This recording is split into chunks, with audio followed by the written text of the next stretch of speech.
Puji syukur kita panjatkan kehadirat Allah Subhanahu wa taala, shalawat dan salam mugi-mugi tercurah pada junjungan kita Nabi besar Nabi Agung Muhammad sallallahu alaihi wasallam, pada para sahabat, para tabi'in serta para ulama dan salafus saleh, dan mugi-mugi kita semua termasuk junjungan, termasuk di antara umat yang senantiasa mengikuti junjungan kita sekalian. Mugi-mugi kita berada terus di atas Islam, di atas sunnah, dan dimatikan juga dalam keadaan husnul khatimah.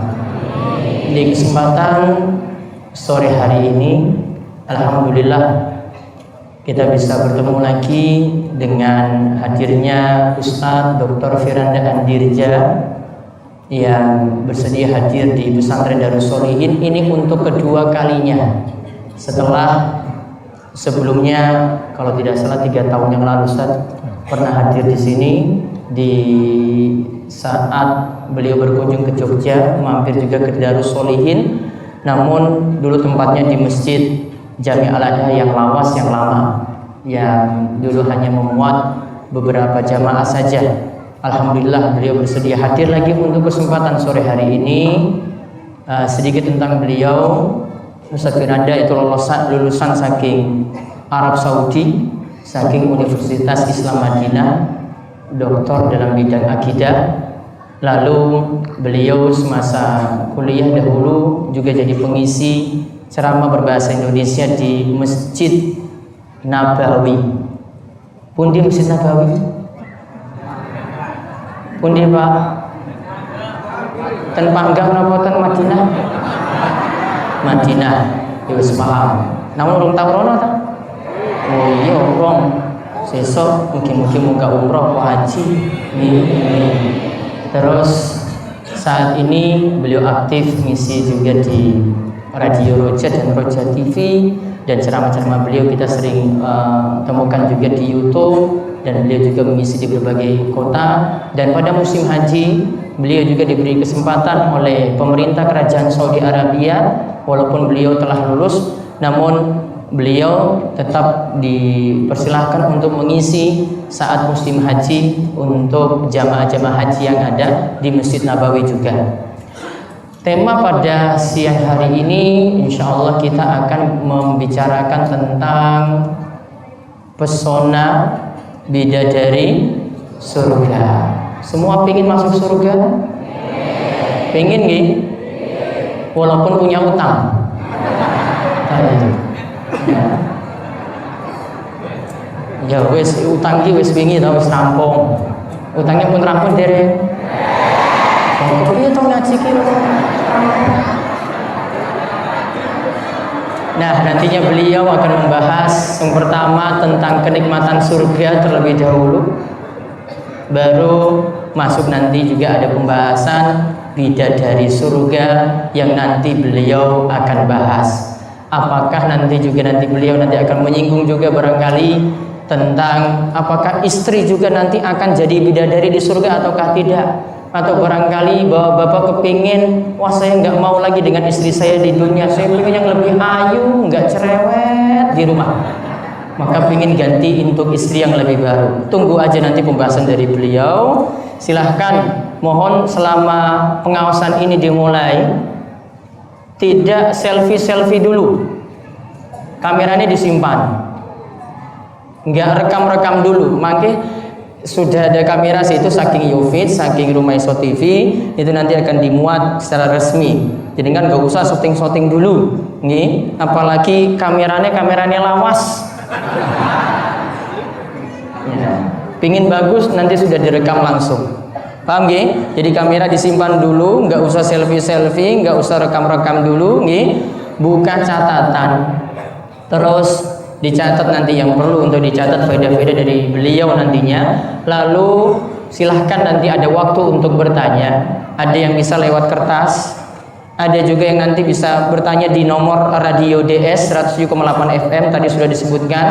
Kemudian ada yang diberi kesempatan juga bertanya langsung 1 atau 2 pertanyaan. Namun bagusnya nanti yang terkait dengan materi. Ya, dengan materi tadi tentang pesona bidadari surga atau kenikmatan surga, nanti silahkan untuk ditanyakan. Luar materi jenengan bahas masalah, Ustaz saya punya utang banyak di sini, ini tidak ada kaitan. Pembahasan utang pun rampung. Mungkin utangnya cepat disaur, cepat lunas. Kalau belum lunas juga, wallahu a'lam. Tanggung jawab jenengan piyambak. Ya, demikian. Ini sedikit dari kami. Selanjutnya kami serahkan kepada Al-Ustaz Dr. Firanda Andirja MA untuk menyampaikan materi. Ya, silahkan disimak dengan seksama. Walaupun duduknya rapat-rapat, mungkin bisa khusyuk mendengarkan, nggak ribut sana sini, memperhatikan dengan seksama. Mudah-mudahan kita bisa mendapatkan berkah dari ilmu Al-Quran dan hadis dan membawa kebaikan bagi kita sekalian. Demikian waktu dan tempat kami persilakan kepada Ustaz Firanda Andirja untuk melanjutkan. Bismillahirrahmanirrahim. Assalamualaikum warahmatullahi wabarakatuh. Waalaikumsalam. Alhamdulillahi ala ihsani wa syukru lahu ala taufiqihi wa amtinani wa asyhadu an la ilaha illallah wahdahu la syarika lahu ta'ziman li sya'nihi wa asyhadu anna Muhammadan abduhu wa rasuluhu da'ila ridwani. Allahumma salli alaihi wa ala alihi wa ashabi wa ikhwani. Hadirin dan hadirat, bapak-bapak dan ibu-ibu, para orang-orang tua, para pejabat yang dimuliakan oleh Allah Subhanahu wa taala. Alhamdulillah pada kesempatan hari ini kita dipermudah oleh Allah Subhanahu wa taala untuk berkumpul di tengah kesibukan kita masing-masing dalam rangka untuk mempelajari tentang agama Allah Subhanahu wa taala, mengurangi kejahilan kita, kebodohan kita sedikit demi sedikit, dan untuk menambah pengetahuan kita, wawasan kita tentang Islam. Semoga pertemuan kita diberkahi oleh Allah Subhanahu wa taala dan merupakan sebab diampuni dosa-dosa kita dan dimasukkan dalam surga Allah Subhanahu wa taala. Salawat dan salam tercurahkan selalu kepada junjungan kita, imam kita, suri tauladan kita, Nabi Muhammad sallallahu alaihi wasallam, dan juga kepada keluarganya serta seluruh sahabat beliau tanpa terkecuali. Kita akan berbicara tentang surga. Siapa yang tidak ingin masuk surga? Surga merupakan cita-cita semua orang beriman. Bahkan cita-cita para nabi. Para nabi mereka berdoa agar dimasukkan dalam surga. Nabi Ibrahim alaihissalam, Allah abadikan doanya dalam Al-Quran. Beliau berdoa, waj'alni min warathati jannatin na'im. Ya Allah, jadikanlah aku pewaris dari surga yang penuh dengan kenikmatan. Demikian juga Nabi Muhammad sallallahu alaihi wasallam dalam banyak doanya berdoa, Allahumma inni as'alukal jannah wa a'udzubika minan nar. Ya Allah, aku mohon kepada Engkau masuk surga dan agar aku dijauhkan dari neraka jahanam. Karena kita semua sadar bahwasanya kehidupan dunia hanyalah sementara. Waktu terus berlalu, umur semakin bertambah, pandangan kita mulai rabun, pendengaran kita mulai melemah, kekuatan kita semakin melemah, yang tadinya kulitnya mulus mulai keriput. Para ibu-ibu bagaimanapun berhias akhirnya peot juga ya. Telah mencapai tingkatan top, tua, ompong dan peot. Ini tidak bisa kita hindari. Itu pertanda bahwasanya kita akan kembali kepada Allah Subhanahu wa taala. Seandainya kita selalu senantiasa kuat, muda dan gagah, kita akan lupa diri. Kita akan sombong dan angkuh. Tetapi Allah beri peringatan-peringatan, menegur kita bahwasanya kita akan meninggalkan dunia ini sebagaimana orang-orang lain telah meninggalkan dunia ini terlebih dahulu. Oleh karenanya, ingat, kehidupan dunia ini hanyalah sementara. Kehidupan kita yang sungguhnya adalah kampung akhirat. Kampung akhirat. Maka para nabi, mereka berdoa agar diberikan istana di surga, akan dimasukkan di surga dalam kehidupan yang abadi. Demikian juga para sahabat, mereka berdoa kepada Allah Subhanahu wa taala agar masuk surga. Dalam satu hadis, Rasulullah SAW pernah berkata kepada seorang sahabat, "Kaifa taqulu fi shalat?" Apa yang kau ucapkan tatkala dalam salat? Apa yang doa yang kau minta? Maka dia berkata, "Atashhadu wa aqul." Aku bersyahadah dan aku berdoa, ya Rasulullah, Allahumma inni as'alukal jannata wa a'udzubika minan nar. Ya Allah, aku mohon kepada Engkau surga dan aku mohon dijauhkan dari neraka jahanam. Amma inni lam uhsin dandanataka wala dandanata Mu'adz. Adapun aku, wahai Rasulullah, aku tidak pandai meminta kepada Allah sebagaimana ungkapan yang kau ungkapkan dan juga Mu'adz ungkapkan.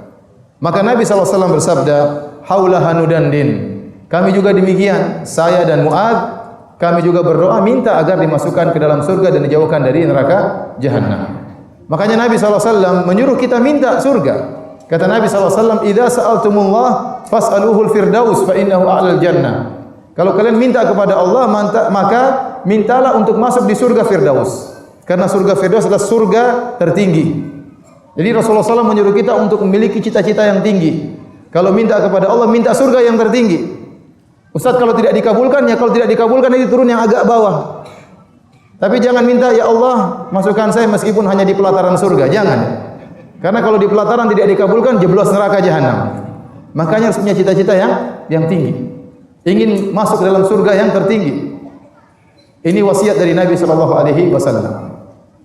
Bapak-bapak dan ibu yang dirahmati oleh Allah Subhanahu wa taala. Kenapa? Karena seorang kalau sudah masuk surga, dia pasti bahagia.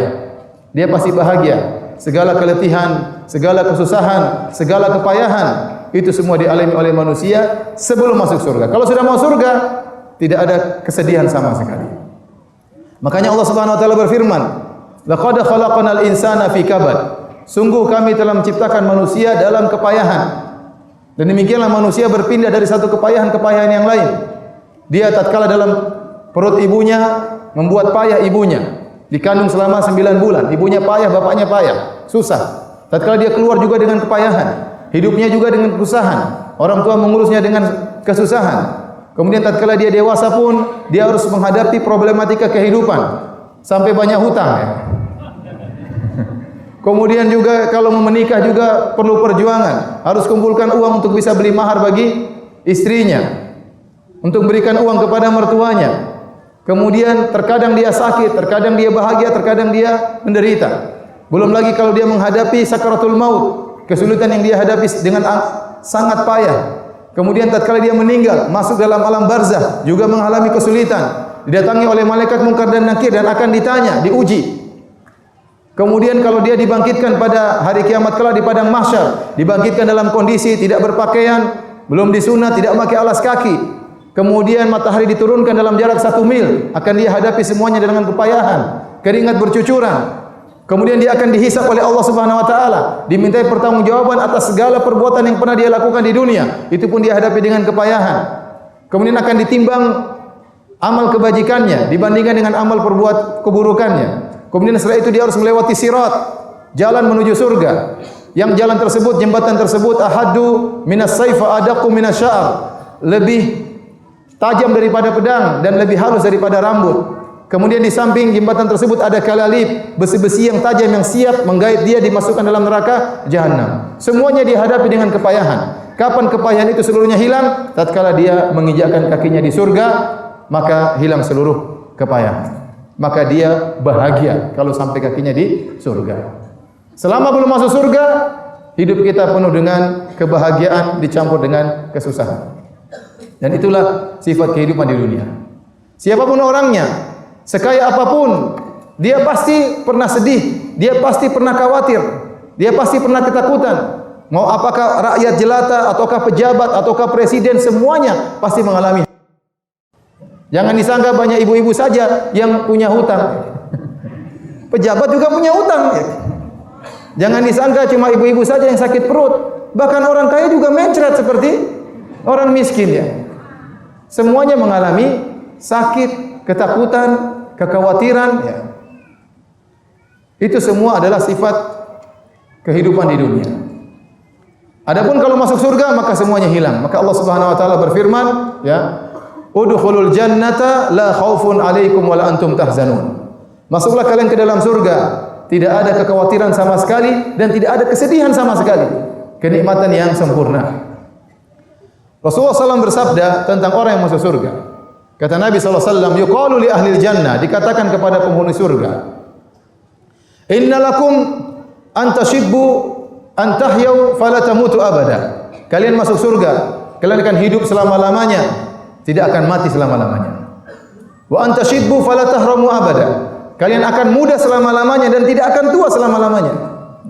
Wa antasihhu fala tasqamu abada. Dan kalian akan sehat selalu, tidak akan pernah sakit selama-lamanya di surga. Wa antan'amu wala tab'asu abada. Dan kalian akan senantiasa mendapat kenikmatan dan tidak akan susah selama-lamanya. Jadi itu kalau masuk surga demikian ibu-ibu. Kalau masuk surga senantiasa muda. Orang-orang yang masuk surga tidak ada yang nenek-nenek, enggak ada. Kakek-kakek juga enggak ada, semuanya dirubah menjadi muda. Dalam satu hadis ada seorang nenek-nenek datang kepada Nabi. Dia berkata, "Ya Rasulullah, doakan saya untuk masuk surga." Kata Rasulullah SAW, "Innal jannata la tadkhuluha ajuz." Sungguhnya surga itu tidak akan dimasuki oleh nenek-nenek. Maka nenek-nenek ini pun sedih. Maka Nabi jelaskan kalau seorang nenek masuk surga, dia akan dirubah menjadi muda kembali. Kakek-kakek juga tidak akan masuk surga. Kalau masuk surga akan dirubah menjadi muda kembali. Umurnya 33 tahun. Sekarang nenek-nenek yang sudah peot-peot nanti berubah akan menjadi umur 33 tahun. Bapak-bapak juga demikian yang sudah keriput masuk surga dalam kondisi segar bugar umur 33 tahun. Bukan cuma itu. Tinggi penghuni surga sama dengan tingginya Nabi Adam alaihissalam. Nabi Adam alaihissalam tingginya situna dhira'an, yaitu 60 hasta, satu hasta segini, kira-kira setengah meter. Berarti kalau 60 hasta tingginya Nabi Adam adalah 30 meter. Nah, bapak-bapak kalau ibu-ibu masuk surga nanti tingginya berapa meter? 30 meter. Jadi yang pendek-pendek jangan sedih sekarang ya. Insya Allah kalau masuk surga tingginya menjadi 30 meter. Kemudian apa mukanya seperti ini? Ya. Ada yang ganteng, ada yang pas-pasan, ada yang amburadul mukanya. Enggak, kalau orang masuk surga akan dirubah menjadi indah, menjadi cantik, menjadi tampan. Rasulullah SAW menjelaskan orang-orang yang masuk surga, ya, bahwasanya mereka seperti rembulan. Rembulan adalah ungkapan bagi keindahan. Karenanya para hadirin hadirat yang dirahmati Allah Subhanahu wa taala, kita berbicara tentang kenikmatan surga supaya kita semangat beramal soleh dan agar kita takut bermaksiat kepada Allah Subhanahu wa taala. Karena syarat masuk surga harus beramal soleh dan meninggalkan kemaksiatan kepada Allah Subhanahu wa taala. Bapak-bapak dan ibu yang dirahmati oleh Allah Subhanahu wa taala, dalam suatu hadis dari Anas bin Malik radhiyallahu taala anhu, Rasulullah sallallahu alaihi wasallam bersabda, "Yu'ta bi an'ami ahli dunya min ahli an-nar yaumil qiyamah." Pada hari kiamat kelak dihadirkan seorang yang paling kaya raya di dunia tapi dia penghuni neraka jahanam. Waktu di dunia dia yang paling kaya. yang paling mewah kehidupannya, yang paling punya apa-apa, semuanya dia punya. Tetapi dia ternyata masuk neraka jahanam. Maka dihadirkan pada hari kiamat kelak, fayusbagu fin nari sabghatan. Kemudian dia dicelupkan di api neraka jahanam dengan satu celupan. Tsumma yuqal, kemudian setelah dicelupkan ditanyakan kepada dia, "Ya ibn Adam, hal ra'aita khairan qat? Hal marra bika na'imun qat?" Wahai anak Adam, ini orang paling kaya di dunia dulu. Ya, semuanya dia punya, emas, perak, kekayaan semuanya dia punya, paling kaya. Maka ditanya kepada dia setelah dicelupkan dalam neraka jahanam, "Apakah engkau pernah melihat kebaikan sebelumnya? Apakah engkau pernah merasakan kebahagiaan sebelumnya?" Kata dia, "La wallahi ya Rabb." Demi Allah ya Rabbi, ya Tuhanku, aku tidak pernah bahagia sebelumnya. Aku tidak pernah melihat kebaikan sebelumnya. Kenapa? Rupanya satu celupan di neraka jahanam itu membuat dia lupa dengan segala kenikmatan yang pernah dia rasakan. Saking panasnya api neraka jahanam. Semua kenikmatan kebahagiaan yang pernah dirasakan di dunia, dengan mobil mewahnya, dengan istananya, dengan semuanya kenikmatan yang dia miliki, ternyata dia lupa seluruhnya. Kenapa? Karena begitu pedihnya siksaan api neraka jahanam. Sebaliknya, kata Nabi SAW, wa yu'ta bi asyaddin nasi bu'san fid dunya. Didatangkan, dihadirkan seorang yang paling miskin di dunia, tetapi dia penghuni surga. Ini paling miskin. Ya, kita bukan orang yang paling miskin. Masih banyak orang lebih miskin daripada kita. Masih banyak orang yang belum punya rumah. Masih banyak orang yang bahkan belum nikah, belum punya anak, belum punya rumah. Utangnya lebih banyak. Masih banyak. Ini paling miskin di dunia, tapi dia penghuni surga. Waktu di dunia dia sabar, dia masuk surga. Maka dihadirkan orang tersebut. Fayusbagu sabghatan fil jannah, kemudian dia dicelupkan di surga sebentar saja. Tengok surga sebentar, diambil kembali. Fayuqalu lahu, maka ditanyakan kepada dia, "Ya ibn Adam, hal ra'aita bu'san qat? Hal marra bika syiddatun qat?" Wahai anak Adam, apakah kau pernah susah sebelumnya? Apakah kau pernah menderita sebelumnya? Kata dia, "La wallahi ya Rabb." Tidak pernah sama sekali demi Allah ya Rabbku. Kenapa? Kenikmatan yang dia rasakan sebentar itu telah membuat dia lupa dengan segala kesusahan yang pernah dia rasakan. Kenapa? Begitu hebatnya nikmat surga. Padahal dia orang paling miskin di dunia, orang paling susah di dunia, namun semuanya terlupakan gara-gara dia merasakan sedikit nikmat surga tersebut. Bagaimana lagi kalau dia hidup selama-lamanya dalam surga tersebut? Ini baru dia rasakan kenikmatan surga mungkin 1 menit, 2 menit, dia sudah melupakan segala kesusahannya. Bagaimana kalau hidup selama-lamanya dalam surga? Oleh karenanya, hadirin dan hadirat yang dirahmati Allah Subhanahu wa taala, pada kesempatan kali ini kita akan menyebutkan tentang salah satu dari nikmat surga, yaitu kebahagiaan. Bahwasanya orang di surga itu pasti bahagia. Fa ammal ladzina su'idu fa fil jannati khalidina fiha. Kata Allah Subhanahu wa taala, adapun orang-orang yang bahagia maka mereka berada dalam surga kekal selama-lamanya. Orang di surga pasti bahagia. Kita akan sebutkan beberapa bentuk-bentuk kebahagiaan yang dirasakan oleh penghuni surga. Yang pertama, kebahagiaan apa yang mereka rasakan? Yang pertama, orang yang hidup di surga hatinya bersih. Hatinya bersih. Tidak ada penyakit hati sama sekali. Oleh karenanya Allah Subhanahu wa taala berfirman, "Wa naza'na ma fi sudurihim min ghillin." Kami cabut dari dada-dada mereka kedongkolan, kejengkelan, kedengkian, kami cabut dari dada-dada penghuni surga. Sehingga mereka masuk surga dengan penuh kebahagiaan, tidak ada penyakit hati sama sekali. Karena perusak kebahagiaan itu penyakit hati. Kapan kita tidak bahagia? Tatkala hati kita sedih.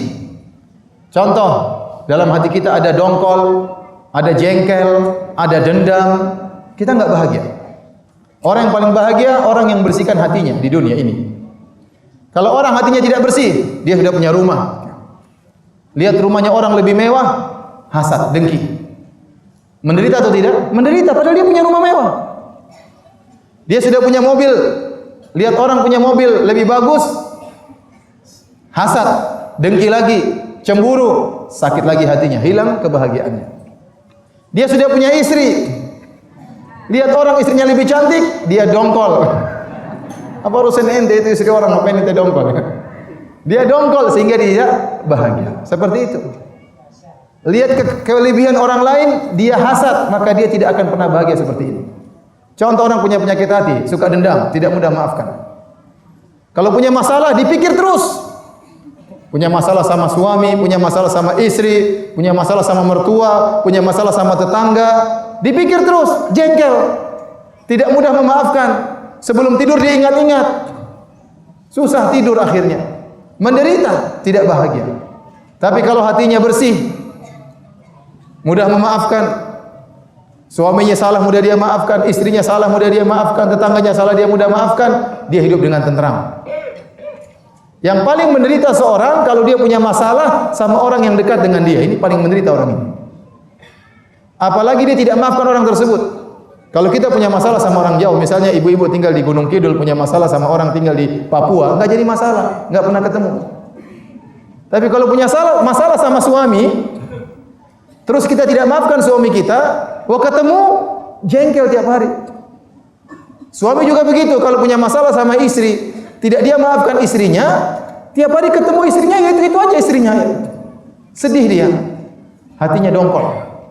Maka seorang kalau ingin bahagia, bersihkan hatinya, maka dia akan bahagia. Nah, para penghuni surga, bapak-bapak dan ibu-ibu yang dirahmati oleh Allah Subhanahu wa taala, hati mereka bersih. Dalam ayat yang lain kata Allah, "Wa naza'na ma fi sudurihim min ghillin ikhwanan ala sururin mutaqabilin." Kami bersihkan hati-hati mereka sehingga jadilah mereka saling bersaudara, saling berhadap-hadapan, tidak ada kedongkolan, tidak ada hasad, tidak ada dengki dan yang lainnya.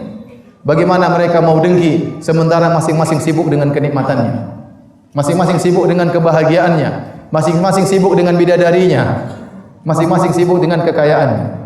Disebutkan dalam hadis, orang yang paling rendah di atas muka, orang yang paling rendah di surga, bagaimana lokasi istananya? Nabi SAW jelaskan bahwasanya dia memiliki luas wilayah kekuasaan dia sekitar 10 kali lipat dunia ini. Itu adalah orang yang paling rendah di surga. Fadzalika adna ahlil jannati manzilatan. Kata Nabi, itulah orang yang paling rendah di surga. Ternyata daerah kekuasaannya 10 kali lipat apa? Dunia. Ibu-ibu dan bapak-bapak mau enggak jadi penghuni surga yang paling rendah? Mau atau tidak? Siapa tahu diaminkan sama malaikat. Mau atau tidak? Mau? Ya, yang mau angkat tangan. Lumayan ya, daerah kekuasaan bukan cuma Gunung Kidul, tidak, 10 kali dunia. Ada yang mau jadi penghuni surga paling rendah? Angkat tangan, saya mau aminkan. Ada yang mau tidak? Pede banget ya. Masuk surga aja belum tentu. Nah, kita pingin jadi milik surga yang tempatnya tinggi, jangan yang rendah-rendah. Jadi hati mereka tidak akan kotor karena masing-masing sibuk dengan kenikmatannya. Ngapain hasad sama orang? Ngapain dengki? Allah sudah bersihkan hati mereka. Taib. Bahkan kata para ulama, bahwasanya kalau sudah masuk surga, misalnya ada seorang lelaki, misalnya ya ibu-ibu ya, istrinya 2 misalnya. Saya tahu bapak cuma 1 ya. Misalnya 2, misalnya 3 lah, 3 ya. 3. Ini kan cincin saya cuma 1 kan? Masih ada 3 yang kosong ya. Ya rawani ya. Misalnya dia punya istri 3. Di dunia cemburu-cemburuan, dongkol-dongkolan, saling jatuh menjatuhkan, saling cari informasi, intel-intelan di antara para istri. Itu biasa ya. Nanti kalau masuk surga tidak ada lagi dendam seperti itu. Tidak ada lagi dendam seperti itu. Kenapa? Karena hati mereka sudah dibersihkan. Demikian juga kalau kita punya istri, ternyata di rumah suka ngomelin kita. Jangan khawatir, kalau dia masuk surga, hatinya dibersihkan. Dia akan senyum terus tatkala di surga. Karena ada orang pernah bertanya sama saya, "Ustaz, saya mau masuk surga tapi saya tidak mau bawa istri saya." Kenapa? Istrinya suka ngomel ya? Kalau saya masuk surga nanti diomelin terus di surga, mending saya masuk surga sendiri, enggak usah diikut masuk surga. Saya bilang kalau istrimu masuk surga, hatinya akan dibersihkan, dia tidak akan pernah ngomel-ngomel lagi. Yang penting masuk surga dulu. Taib. Kebahagiaan yang kedua, di surga tidak ada kata-kata yang sia-sia. Semua perkataan menyenangkan. Semua perkataan enak didengar. Kata Allah Subhanahu wa taala, "La yasma'una fiha lagwan illa salama." Mereka tidak pernah mendengar perkataan sia-sia di surga kecuali keselamatan yang mereka dengar. Demikian juga dalam ayat yang lain kata Allah Subhanahu wa taala, "Yatanaza'una fiha ka'san la laghun fiha wa la ta'thim." Mereka saling minum di antara mereka minum khamar. Jadi penghuni surga itu nanti minum khamar. Ya, tapi khamar tersebut tidak membuat mabuk, tidak. Khamar di surga tidak sama dengan khamar di dunia. Kalau di dunia orang minum khamar hukumnya haram, dia jadi lupa diri, jadi mabuk dan yang lainnya, ngomong sembarangan. Tetapi di surga kalau orang minum khamar bahkan tidak mengucapkan kata-kata yang sia-sia, apalagi kata-kata yang mendatangkan dosa. Dan kata-kata yang mendatangkan dosa itu menyakitkan hati, merusak kebahagiaan. Betapa sering kita sakit hati gara-gara kita ngobrol dengan tetangga, tetangganya nyinggung kita, kita tersinggung. Ngomongnya nyelekit, nyakitin hati. Dan ada orang yang modelnya seperti itu. Badannya sih kurus ya, kecil, tapi kalau ngomong sangat menyakitkan. Ada orang seperti itu. Kalau datang di hadapan kita serasa-rasa seperti gunung besar di hadapan kita. Gunung Kidul atau yang lainnya. Padahal badannya kecil, kurus, krempeng, tapi kalau dia ngomong sangat menyakitkan. Sebaliknya ada orang badannya besar, gemuk, tapi terasa ringan di hadapan kita. Kenapa? Omongannya enak. Nah, kalau kita mendengar omongan-omongan yang jelek, ya, sindiran, kemudian mengejek, ini semua merusak kebahagiaan. Tatkala di surga nanti tidak ada omongan seperti itu. Kalau ngobrol enak saja di antara para penghuni surga, ngobrol sama suami istri, ngobrol sama tetangga, di surga tidak ada kata-kata yang tidak enak, semuanya kata-katanya menyenangkan. Berbeda tatkala kita di dunia. Sering gontok-gontokan, sering ngejek-mengejek, sering menjatuhkan, sering menghina, sering merendahkan sehingga menyakitkan hati kita. Di surga semuanya tidak ada. Kemudian perkara yang ketiga, di antara kebahagiaan di surga, tidak pernah capek dan tidak pernah lesu. Di surga tidak ada keletihan, tidak ada rasa capek sama sekali. Semangat terus. Apa kata Allah Subhanahu wa taala menjelaskan perkataan para penghuni surga? Mereka berkata, "Alladzi ahallana daral muqamati min fadlihi la yamassuna fiha nasabun wa la yamassuna fiha lughub." Kata mereka, segala puji bagi Allah yang menempatkan kami di surga yang abadi karena karunia Allah Subhanahu wa taala. Kami sama sekali tidak merasakan keletihan dan kami sama sekali tidak merasakan kecapean. Di surga tidak ada letih, tidak ada capek. Makanya kata para ulama, orang kalau di surga, sebagaimana dalam hadis Nabi SAW, tidak ada tidur di surga. Enggak ada tidur. Rasulullah SAW pernah ditanya, apakah penghuni surga tidur? Kata Nabi SAW, "An-naumu akhul maut." Tidur itu adalah temannya kematian. Kenapa orang itu butuh dengan tidur, perlu tidur kalau dia capek, kalau dia letih. Nah, kalau di surga tidak ada letih, tidak ada capek, ngapain tidur? Kalau orang letih, dia berhenti daripada kenikmatan. Sementara penghuni surga di surga kelak tidak berhenti dari kenikmatan, terus dalam kenikmatan, tenggelam dalam lautan kenikmatan, berpindah dari satu kenikmatan yang lain, terus dalam kelezatan. Nah, kalau dia capek berarti dia berhenti dari kenikmatan. Ini tidak berlaku bagi penghuni surga. Apalagi kalau dia tidur, berarti libur dari kenikmatan. Tidak ada liburnya, nikmat terus, main terus, kejar-kejaran terus, tidak ada capeknya, nggak ada capeknya, nggak ada lesunya. Kalau kita di dunia kita capek. Kita letih. Makanya di surga semua kenikmatan mudah. Di surga Allah sebutkan tentang misalnya pohon. Allah Subhanahu wa taala berfirman tentang pohon-pohon di surga, kata Allah, "Kutufuha daniyah", ranting-rantingnya rendah. Kalau di dunia kita ingin ambil buah di pohonnya, mungkin kita manjat, mungkin kita tusuk-tusuk dulu. Di surga enggak, dahannya turun, kita tinggal petik makan. Tidak ada susahnya. Tidak ada capeknya. Di surga kalau kita ingin minum, langsung datang pelayan-pelayan, datang langsung menghidangkan minuman, tinggal kita minum. Di dunia tidak, di dunia kita harus jalan, mungkin ini dispenser, mungkin tuangkan air dulu. Di surga tidak, kita tinggal minum. Semuanya sudah dilayani oleh para pelayan. Sehingga tidak ada letih, tidak ada capek sama sekali, muda terus, umurnya 33 tahun, badan bugar, ya tinggi seperti Nabi Adam alaihissalam, wajah tampan dan cantik. Itulah para penghuni surga. Kemudian di antara kebahagiaan di surga, ini yang sangat luar biasa. Minta apa saja dikabulkan. Minta apa saja dikabulkan. Kata Nabi SAW, kata Allah Subhanahu wa taala dalam Al-Qur'an, "Lahum fiha ma yasha'un." Bagi mereka di surga apa yang mereka minta, apa saja. Kata Allah Subhanahu wa taala, "Walakum fiha ma tashtahi anfusukum, walakum fiha ma tad'un." Kalian kalau masuk surga, apa saja yang kalian hasratkan, apa saja yang kalian minta akan dikabulkan oleh Allah Subhanahu wa taala. Jadi kalau kita di surga minta apa saja dikabulkan, tidak ada yang tidak dikabulkan. Sampai seandainya ada seorang di dunia tidak punya anak, kemudian dia masuk surga ingin punya anak, Allah akan kabulkan. Minta apa saja. Sampai ada orang bertanya kepada saya, "Ustaz, kalau saya masuk surga," kata Ustaz, "minta apa saja dikabulkan. Boleh enggak saya kalau masuk surga minta main bola di surga?" Dia suka main bola rupanya. Ya. Saya jawab, "Ya pasti dikabulkan.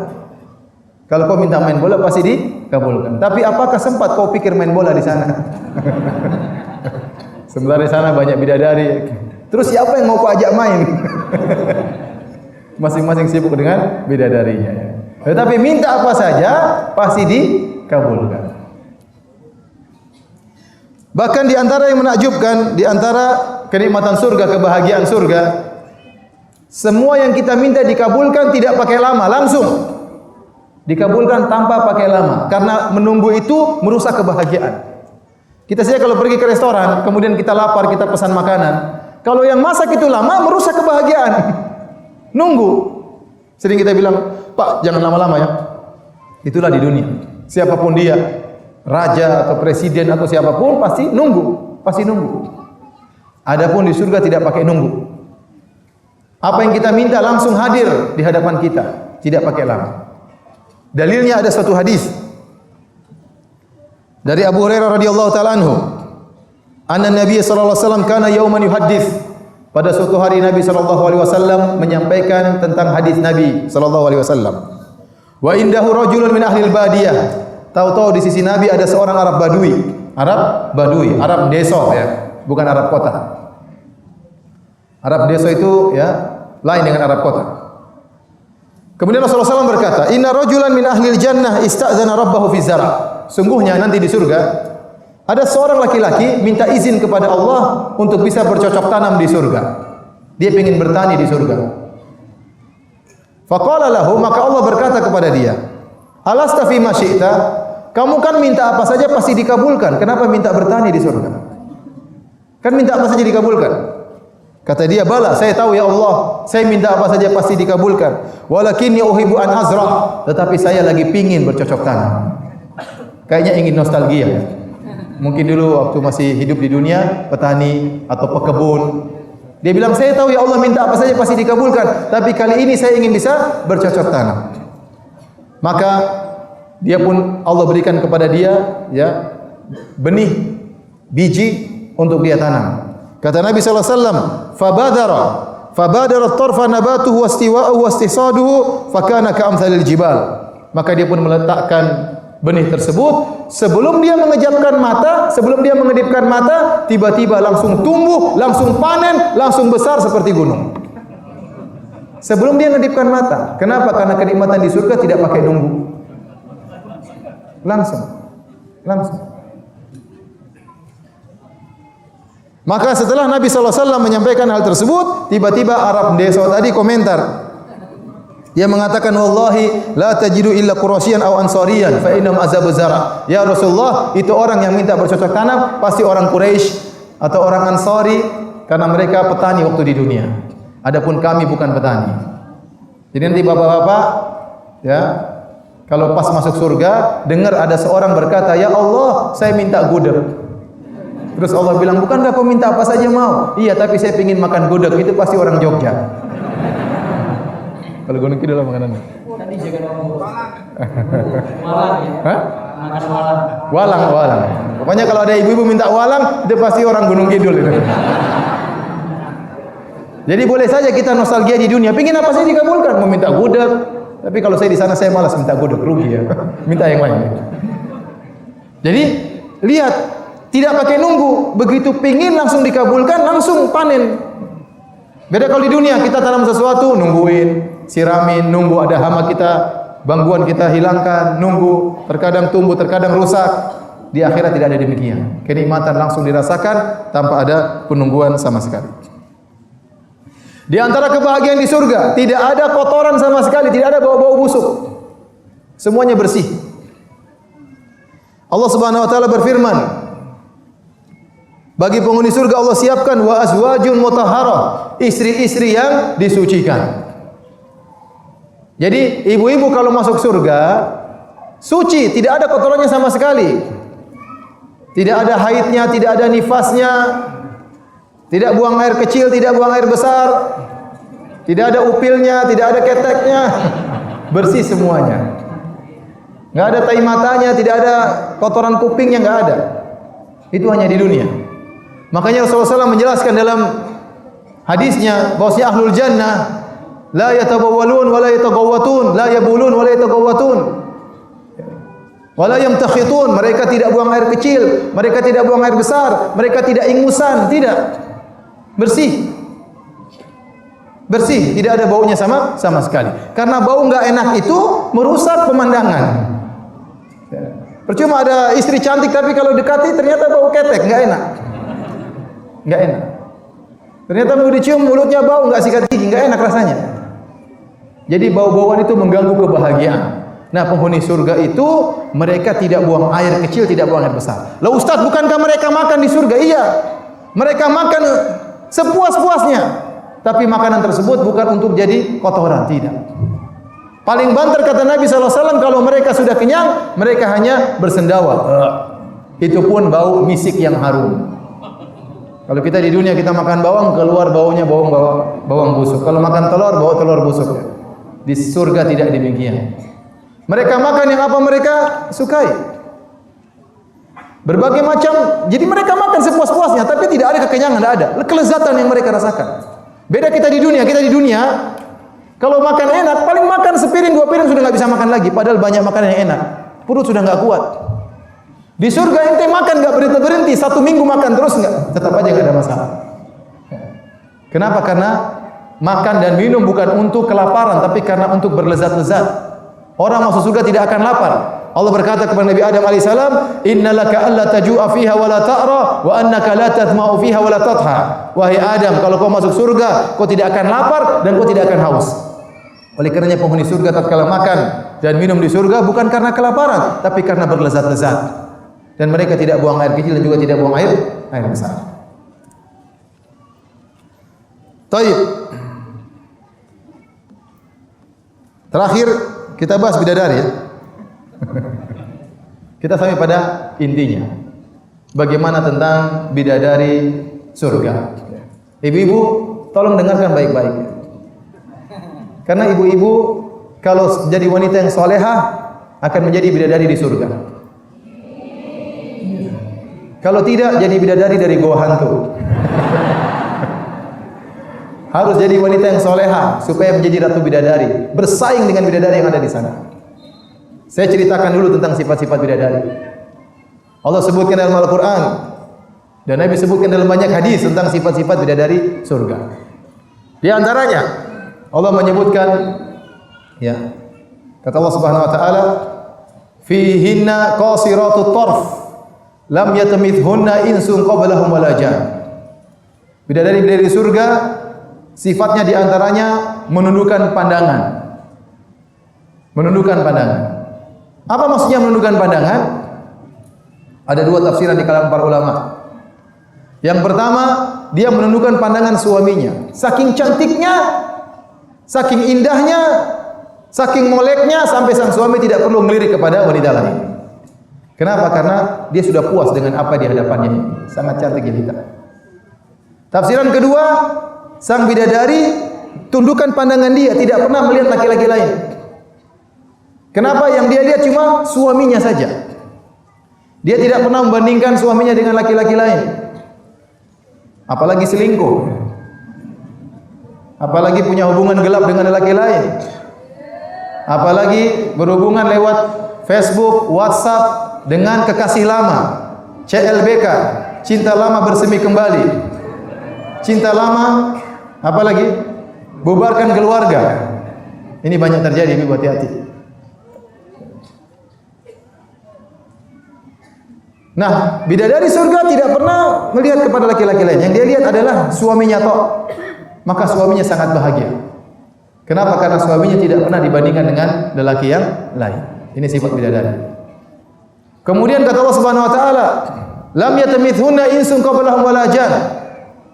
Dari surga tidak pernah disentuh oleh laki lain, bahkan jin tidak pernah menyentuhnya. Yang pertama menyentuhnya adalah suaminya di surga.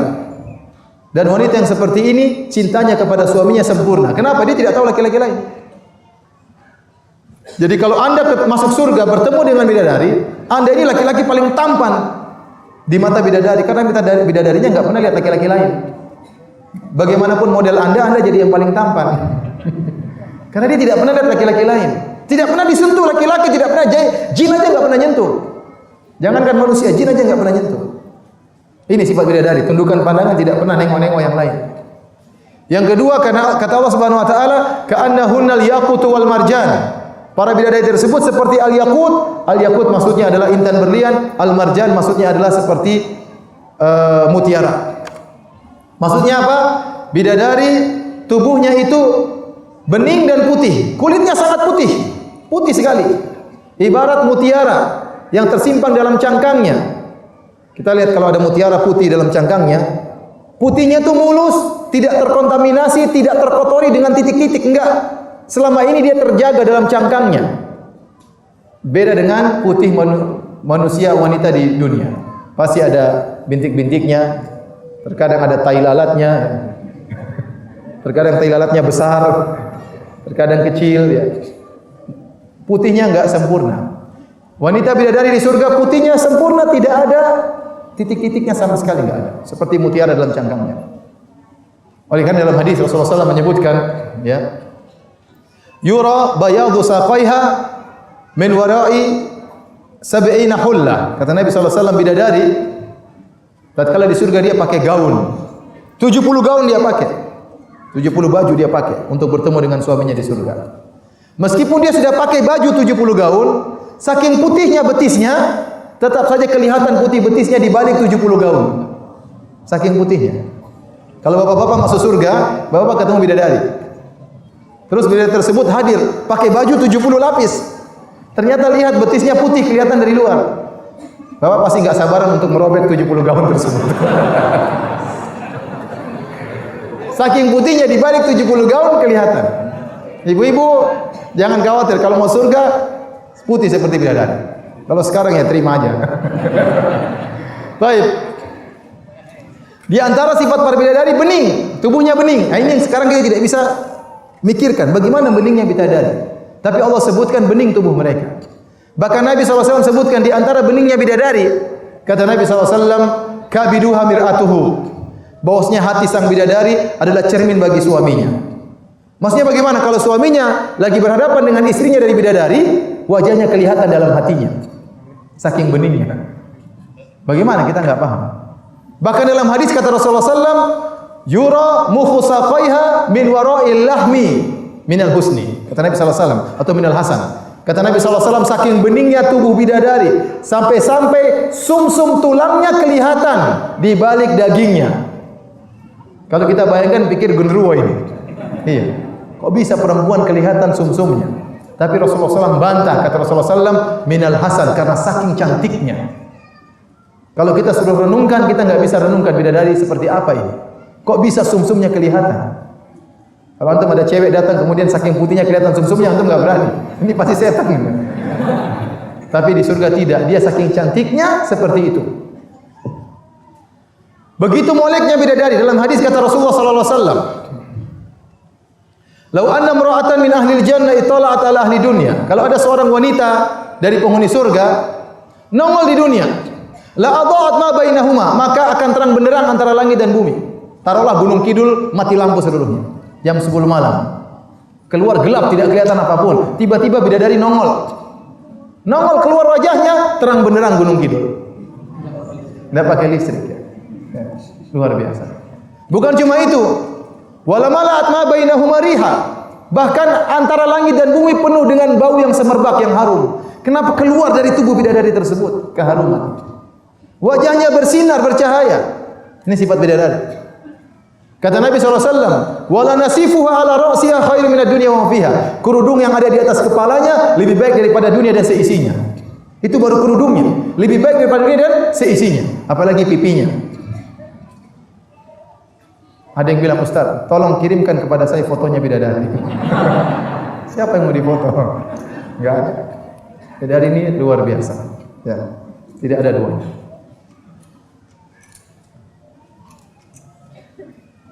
Mau lanjut sifat bidadari? Bidadari telah kita sebutkan, tidak ada baunya sama sekali, tidak ada kotorannya sama sekali. Dalam satu asar disebutkan, inna rajula min ahli jannah la yu'aniqa al-hawra 70 sanatan la yamalluha wa la tamallu. Sungguh seorang lelaki penghuni surga akan memeluk istrinya dari bidadari selama 70 tahun. Dia tidak bosan dan istrinya juga tidak bosan. Peluk istrinya gitu. 70 tahun. Kenapa tidak ada baunya sama sekali? Coba kalau kita peluk suami kita, peluk istri kita sekarang, satu hari sudah baunya macam-macam. Coba aja kalau nggak percaya. Sehari aja. Udah bau ini, aroma mulai berubah, keringatan dan macam-macam. Ini 70 tahun dia peluk istrinya, tidak ada bau sama sekali, dia betah dan tidak bosan sama sekali. Kenapa? Karena istrinya adalah bidadari. Bahkan dalam Al-Quran Allah sebutkan, mohon maaf ini agak vulgar sedikit, tapi Allah sebutkan dalam Al-Quran bahwasanya tubuh bidadari dijadikan indah, sampai Allah Subhanahu Wa Taala menyebutkan di antara sifat para bidadari, wa kawaiba atroba. Ini jelaskan enggak Ustaz? Hah? Jelaskan aja. Jelaskan saja. Kawaiba atroba, mohon maaf ya, bagi ibu-ibu maksudnya yaitu susah diungkapkan. Tapi saya bicarakan secara singkat. Maksudnya kawaiba atroba, para bidadari di surga itu, mohon maaf, buah dadanya tidak ada yang begitulah pokoknya ya. Jadi sampai disebutkan tentang fisiknya, menunjukkan bahwasanya mereka sangat sempurna. Mereka sangat sempurna. Saya rasa sudah lah ya, jangan terlalu dalam. Oleh karenanya ibu-ibu yang dirahmati Allah Subhanahu Wa Taala, bapak-bapak sekalian, kalau ingin menjadi bidadari di surga atau menjadi ratu bidadari, maka bertakwalah kepada Allah Subhanahu Wa Taala. Dunia ini hanya kita hidup sebentar. Banyak kematian datang dengan tiba-tiba. Jangan kita isi kehidupan kita dengan maksiat kepada Allah Subhanahu Wa Taala. Kata seorang penyair, tazawwad minat taqwa fa innaka la tadri idza janna al-lailu hal ta'ishu ila al-fajr. Bertakwalah, berbekalah engkau dengan takwa. Sungguhnya engkau tidak tahu jika telah tiba malam hari apakah masih bisa hidup sampai esok hari. Wa kam min sahihin mata min ghairi illatin. Betapa banyak orang sehat walafiat tiba-tiba meninggal tanpa didahului apa? Sakit. Banyak sekarang dunia. Ya. Oleh karenanya seorang bertakwa kepada Allah. Ibu-ibu khususnya, Nabi SAW menjelaskan kalau ingin jadi bidadari gampang. Gampang sekali. Perhatikan ibu-ibu ya. Mudah sekali. Bapak-bapak kalau mau dapat bidadari susah. Bapak-bapak enggak gampang. Ya. Harus mau pergi ke masjid salat 5 waktu, jalan menuju masjid. Kemudian terkadang harus berusaha bersedekah, bertempur dan macam-macamnya, susah, tidak gampang. Ibu-ibu jadi bidadari gampang. Dengar hadis ini. Kata Nabi SAW, idza shallatil mar'atu khamsaha, kalau seorang wanita salat 5 waktu, wa shamat syahraha, kemudian dia puasa di bulan Ramadan, wa hafizat hasanat farjaha, dia menjaga kemaluannya, wa ata'at ba'laha, dan dia taat kepada suaminya, qila laha, dikatakan kepadanya, udkhilil jannata min ayyi babin syi'ti, masuklah engkau ke dalam surga lewat pintu mana saja. Saya ulangi ibu-ibu, ini syarat untuk jadi bidadari. Yang pertama, idza shallatil mar'atu khamsaha, kalau dia salat 5 waktu. Ibu-ibu kalau masuk surga tidak disyaratkan untuk salat rawatib, salat tahajud, 5 waktu saja sudah cukup. Pertama, salat 5 waktu sudah cukup. Apalagi kalau sudah salat 5 waktu, salat rawatib lagi, salat tahajud lagi, lebih indah lagi. Kualitas bidadarinya lebih tinggi. Tapi seandainya cuma salat 5 waktu, yang lain enggak salat sunnah, enggak apa-apa. Yang kedua, puasa bulan Ramadan. Ustaz, saya tidak bisa puasa Senin Kemis, saya tidak puasa Daud, tidak bisa puasa Ayyamul Bid, enggak jadi masalah. Enggak usah puasa sunnah, yang penting bulan Ramadan puasa. Bisa masuk surga. Yang ketiga, jaga kemaluannya. Tidak menjalin hubungan dengan orang-orang yang tidak halal baginya. Tidak WhatsAppan dengan laki-laki yang tidak halal baginya. Tidak telepon, bikin hubungan di luar hubungan yang benar. Tidak selingkuh. Tidak boleh. Ya. Kenikmatan sesaat kita mengorbankan kenikmatan yang abadi. Jangan. Kalau sudah pernah melakukan, bertobat kepada Allah. Allah Maha penerima taubat. Jaga kemaluan. Yang terakhir, wa ata'at ba'laha, taat kepada suami. Ini yang susah. Taat kepada suami. Jangan angkat suara depan suami. Jangan ngomelin suami. Jangan jewer telinga suami. Jangan banyak nuntut sama suami. Kalau masuk surga itu. Karena sebagian wanita suka bentak-bentak suaminya, uring-uringan sama suaminya, banyak nuntut sama suaminya, suaminya disuruh hutang-hutang, mas beli anu mas, beli mobil mas, saya nggak punya uang, utang aja mas, nanti tawakal sama Allah. Suruh ngutang, suruh tawakal sama Allah Subhanahu wa ta'ala. Kata Rasulullah SAW, la tukhifu anfusakum ba'da amniha. Janganlah kalian menjadikan diri kalian gelisah setelah tadinya merasa aman. Apa? Ngutang. Kita boleh ngutang kalau terpaksa, tapi kalau nggak terpaksa nggak boleh ngutang. Akhirnya kita hidup gelisah. Iya, gelisah ditagih ini, ditagih anu, dikejar rentenir, gelisah kalau sudah punya utang. Mending nggak punya utang, hidup bahagia.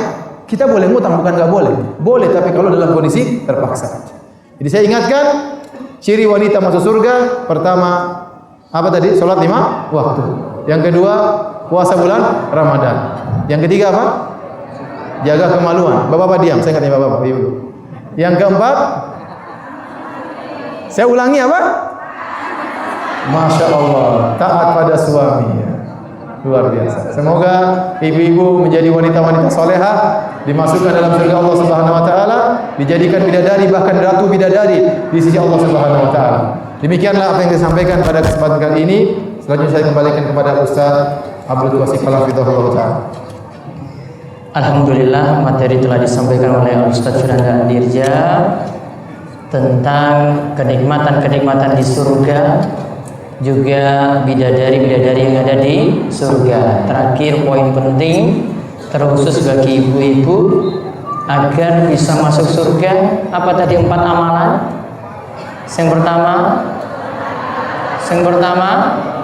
sholat, nomor kali puasa Ramadan, nomor 3 boten selingkuh, insyaallah nggih.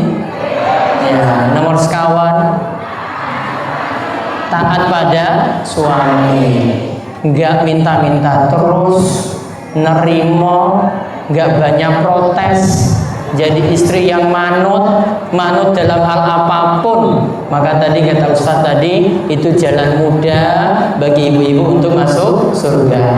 Mohon semuanya tetap tenang, tidak boleh ada yang bergerak-gerak bubar ya, karena sekarang saatnya tanya jawab. Ya, monggo jika ada yang ingin bertanya, satu saking bapak-bapak,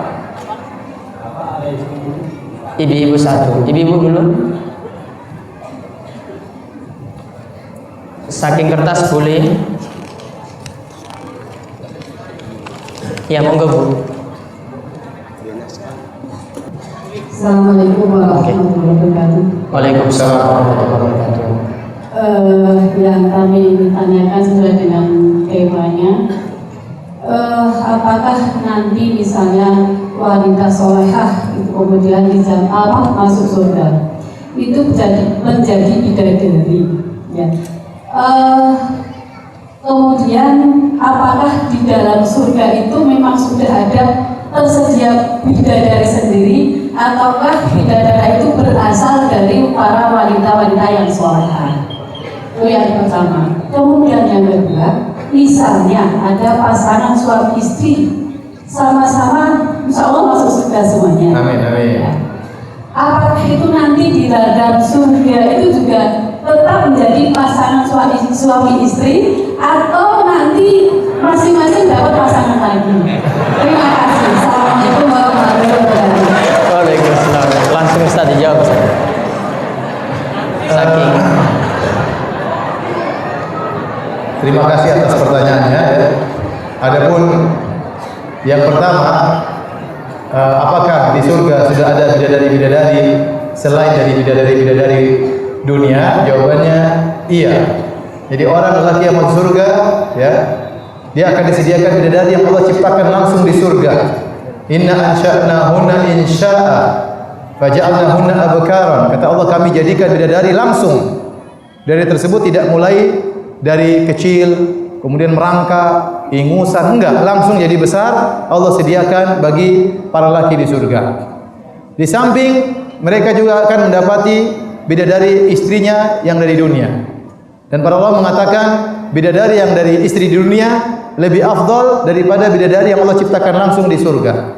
Kenapa? Karena mereka di dunia mereka diuji dengan kesulitan, dengan kehidupan, taat kepada suami, ya, harus sholat begini, harus ini, harus ini. Mereka tatkala masuk surga lebih afdal, lebih mulia daripada bidadari yang Allah ciptakan langsung di surga.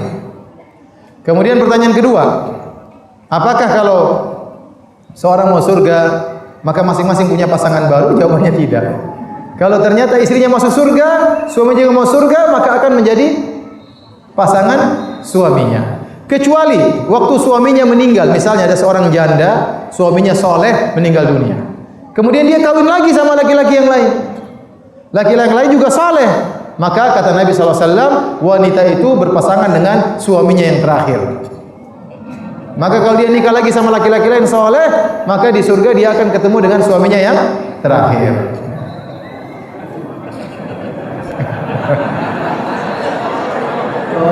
Pak Camat tahan dulu.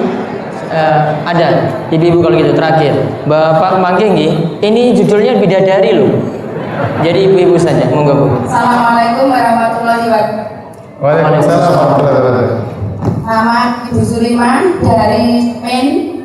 Terima kasih waktu yang diberikan sedikit tadi mendengar dari Ustadz bahwa syarat masuk surga 1 sholat 5 waktu, 2 kuat dan taat sama suami. Saya pernah punya suami, punya anak 4, berusia 22 tahun pisah. Karena daripada rebutan saya ngalah, tak kasih dan kedua. Jadi saya selama 15 tahun tidak punya suami, tapi saya hidup sama anak-anak. Terus pertanyaan pertama, tadi insya Allah puasa sudah 5 waktu insya Allah saya jalani. Selama 15 tahun saya kan sama suami, Pak. Ulang-ulang, 15 tahun kenapa? Tidak punya suami. Daripada rebutan saya ngalah gitu, Pak. Oh gitu. Terus sekitar 15 tahun saya tidak punya suami, kan? Jadi saya tidak taat sama suami, Pak, selama 15 tahun nggak punya suami.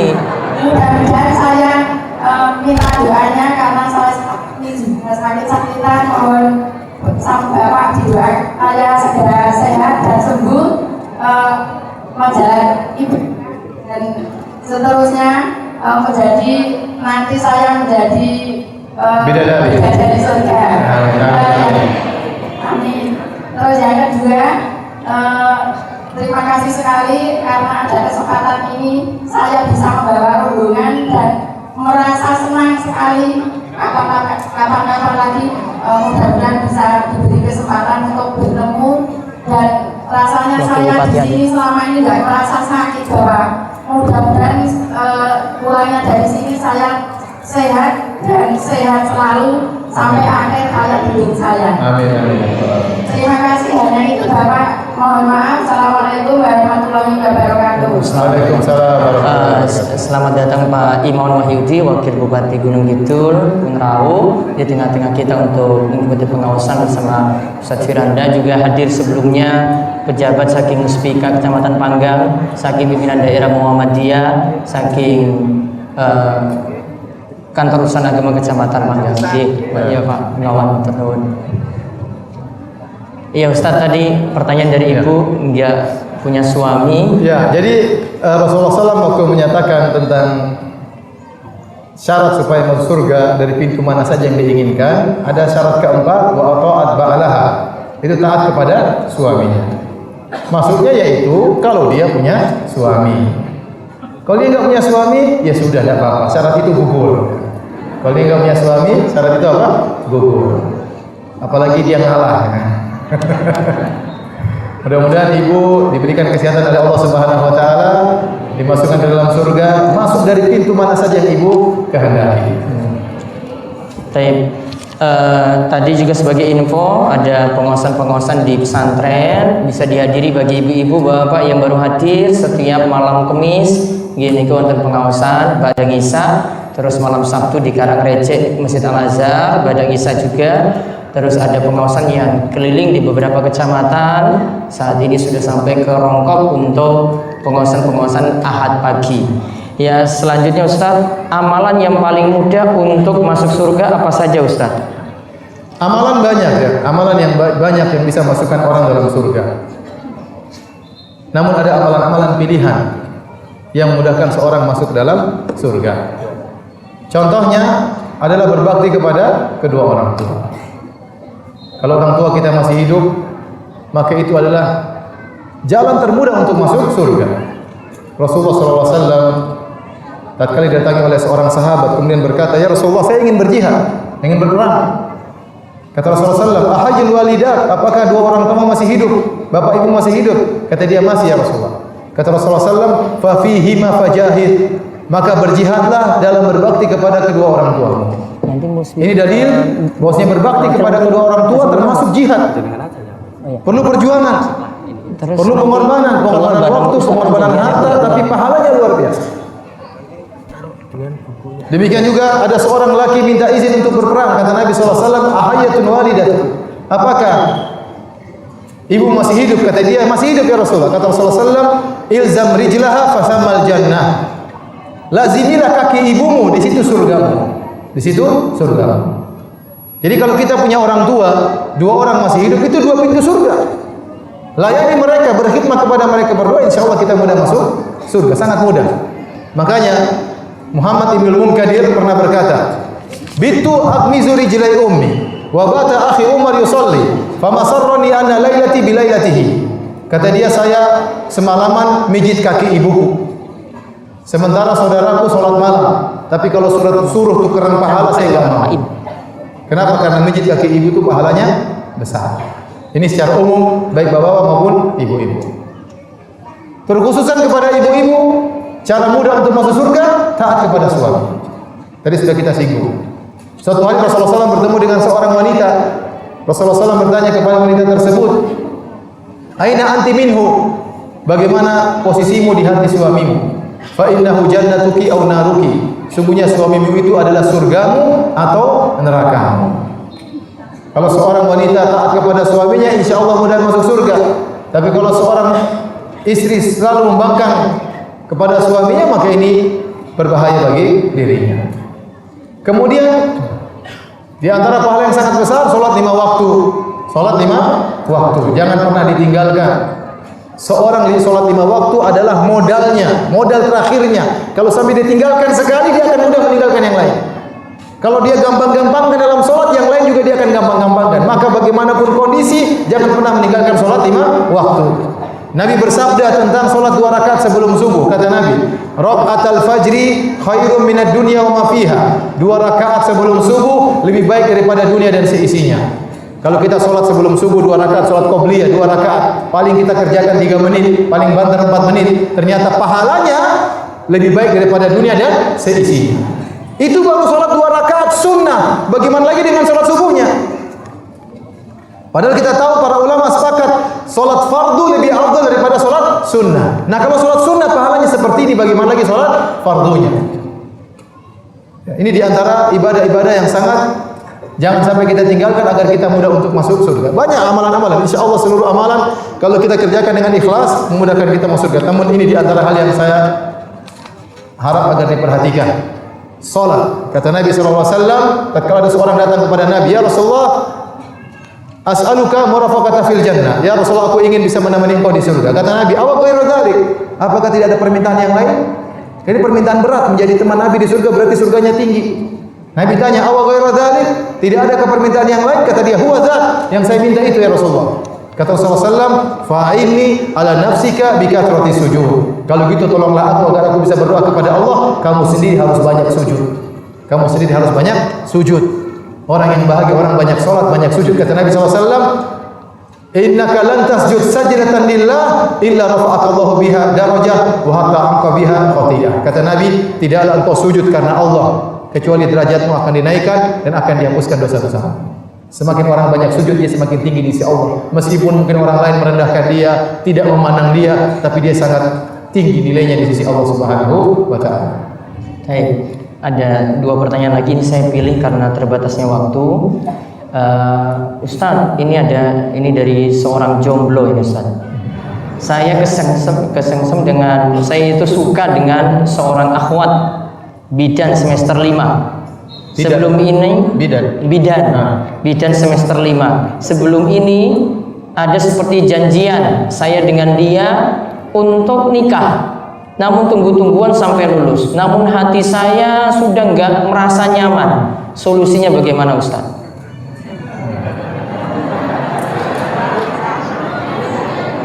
Memang kasihan jomblo itu kasihan, menderita, sedih. Orang nggak punya istri itu nggak enak.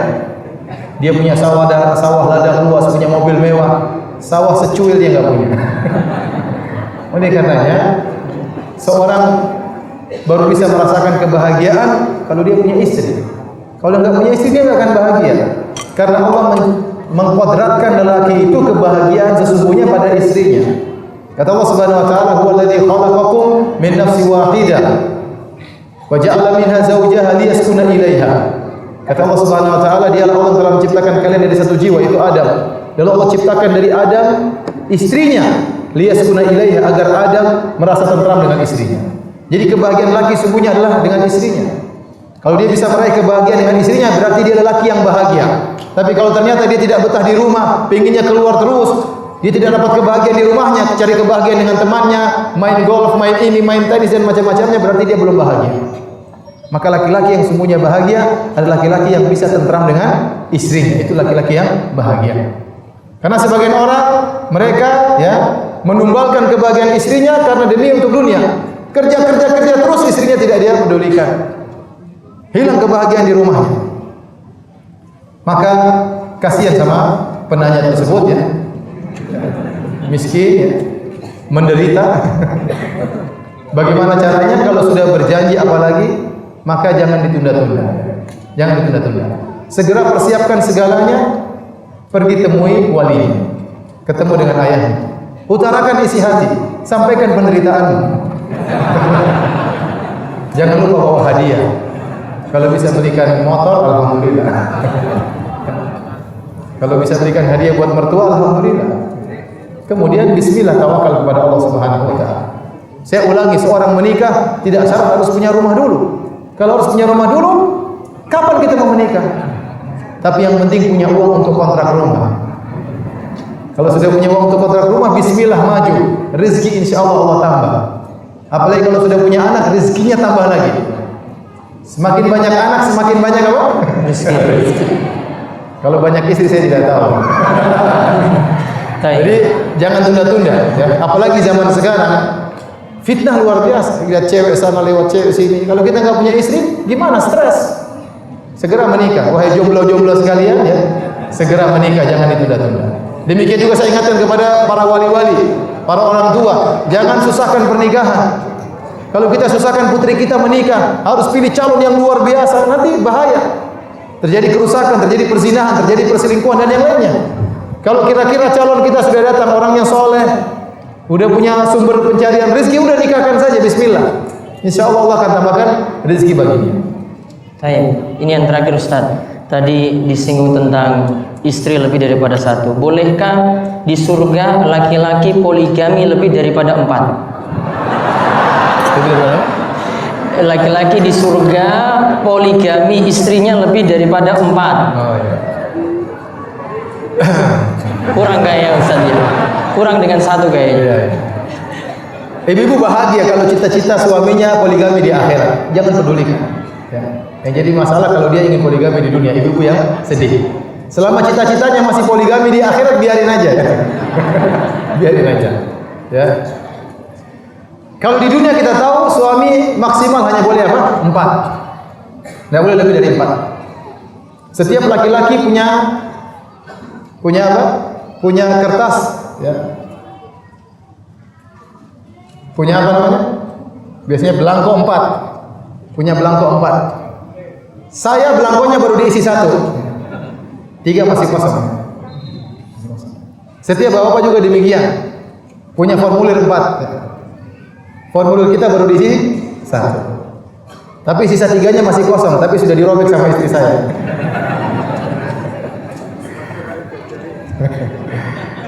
Paham ibu-ibu? Ya. Kalau lebih dari 4 nggak boleh. Yang paling banter cuma 4. Kalau sebagian para sahabat masuk Islam, istri mereka di zaman Arab dahulu ada yang istrinya 5, ada yang istrinya 9, ada yang istri lebih dari 10. Maka Rasulullah SAW suruh ceraikan semuanya kecuali 4. Kenapa? Karena lebih dari 4 susah untuk berbagi kebahagiaan, susah untuk mengatur. Maka Islam mencatat paling maksimal cuma 4. Tidak boleh lebih dari 4. Karena itulah kebahagiaan yang mungkin untuk dibagi. Tetapi kalau di surga, ya, dia istri tetap 1. Dari dunia mungkin maksimal juga 4 mungkin ya. Tetapi dari sisi bidadari, ya terserah berapa yang Allah berikan kepada dia. Saya katakan tadi wanita lelaki di surga istrinya dari 2 model, dari istrinya di dunia dan satunya dari para golongan apa? Bidadari. Nah, berapa bidadari yang Allah berikan kepada dia? Wallahu alam, kita nggak tahu. Tapi bapak-bapak nggak usah pusing, yang penting masuk surga dulu deh. Nanti urusan bidadari belakangan, pasti ada bidadari. Yang penting masuk dulu ya. Jangan salah masuk pintu neraka jahanam. Penting masuk surga dulu. Adapun berapa jumlah bidadari yang akan disediakan oleh Allah kepada bapak-bapak, serahkan kepada Allah. Yang penting semakin soleh, semakin banyak kenikmatan yang dirasakan di akhirat kelak. Baik. Sudah ya, sudah puas kan? Mohon tenang dulu karena nanti beliau dengan Pak Imawan nanti akan keluar lebih dahulu. Bapak ibu-ibu nggak boleh keluar dari sini sampai disuruh keluar. Oke? Mohon sabar. Ibu-ibu juga demikian, nggak boleh ada yang gerak-gerak dulu. Kokang siap-siap. Sebelumnya Pak Imawan akan memberikan sambutan dulu. Ya, monggo Pak, ada sepatah 2 kata dengan Ustadz Firanda Ardirja yang hadir. Beliau biasa mengisi kalau Pak Imawan haji atau umroh itu biasa di pintu berapa dulu Ustaz? 19. Di pintu 19 di Masjid Nabawi. Beliau ngisi ceramah bahasa Indonesia, biasa dihadiri jamaah umroh atau jamaah haji ketika ada di sana. Monggo Pak Imawan, waktu tempat kami persilahkan. Assalamualaikum warahmatullahi wabarakatuh. Waalaikumsalam warahmatullahi wabarakatuh. Alhamdulillah, syukurillah, salatan wassalamu ala rasulillah Al-Mukarram Ustaz Dr. Haji Firanda Al-Mukarram Haji Muhammad Abdul Wasikal. Bapak Ibu sekalian yang saya hormati, saya cintai. Pertama, mohon maaf datang sudah pada detik terakhir karena banyak yang saya harus diselesaikan. Kami sangat senang bahwa jamaah di masjid di Polres Darussalim masjidnya semakin dari semakin banyak dan mudah-mudahan seperti yang disampaikan oleh Kiai Ustaz Kiai Muhammad Abdul Wasikal tadi, diperbanyak kesempatan bisa lebih banyak lagi, dan beberapa kali saya ikut pengajian itu. Mudah-mudahan pengajian yang terdekat di kecamatan mana saya bisa datang. Kalau pagi biasanya lebih bisa datang, kalau sore agak sedikit susah. Namun maaf, dan saya terima kasih atas hadirnya Al-Mukarram Dr. Firanda. Mudah-mudahan ini jadi silaturahmi yang manfaat, maslahat di dunia wal akhirat. Amin. Terima kasih. Assalamualaikum warahmatullahi wabarakatuh. Waalaikumsalam dan juga jajaran musbida yang hadir di kesempatan sore hari ini. Mungkin semuanya mendapatkan berkah dari semua semangat ngaji dan Ustaz Firanda ini kumpulan pengawas Ahad pagi semuanya pada hadir di sini. Ada yang sakit Tanjung Sari, Rongkong sampai mulai jauh Rongkong, ada Semarang Semin tadi yang sudah bertanya. Ya semuanya pada hadir. Mungkin jamaah Gunung Kidul semuanya itu dimudahkan Allah Subhanahu wa taala untuk istiqomah nambah ilmu, memperbaiki keadaan yang ada saat selama ini ada, bertambah lebih baik lagi nanti ke depannya, dan mudah-mudahan kita semua istiqomah dan dimudahkan semuanya untuk masuk surga tanpa hisab dan tanpa azab. Demikian kami tutup dan Mudah-mudahan semuanya bisa bersama dulu. Kita tutup kalian doa pada majlis semua. Subhanallah wa bihamdika, asyhadu an la ilaha illa anta, astaghfiruka wa atubu ilaik. Bapak dari jajaran ini bisa bareng Ustaz. Mohon semua jamaah. Assalamualaikum warahmatullahi wabarakatuh.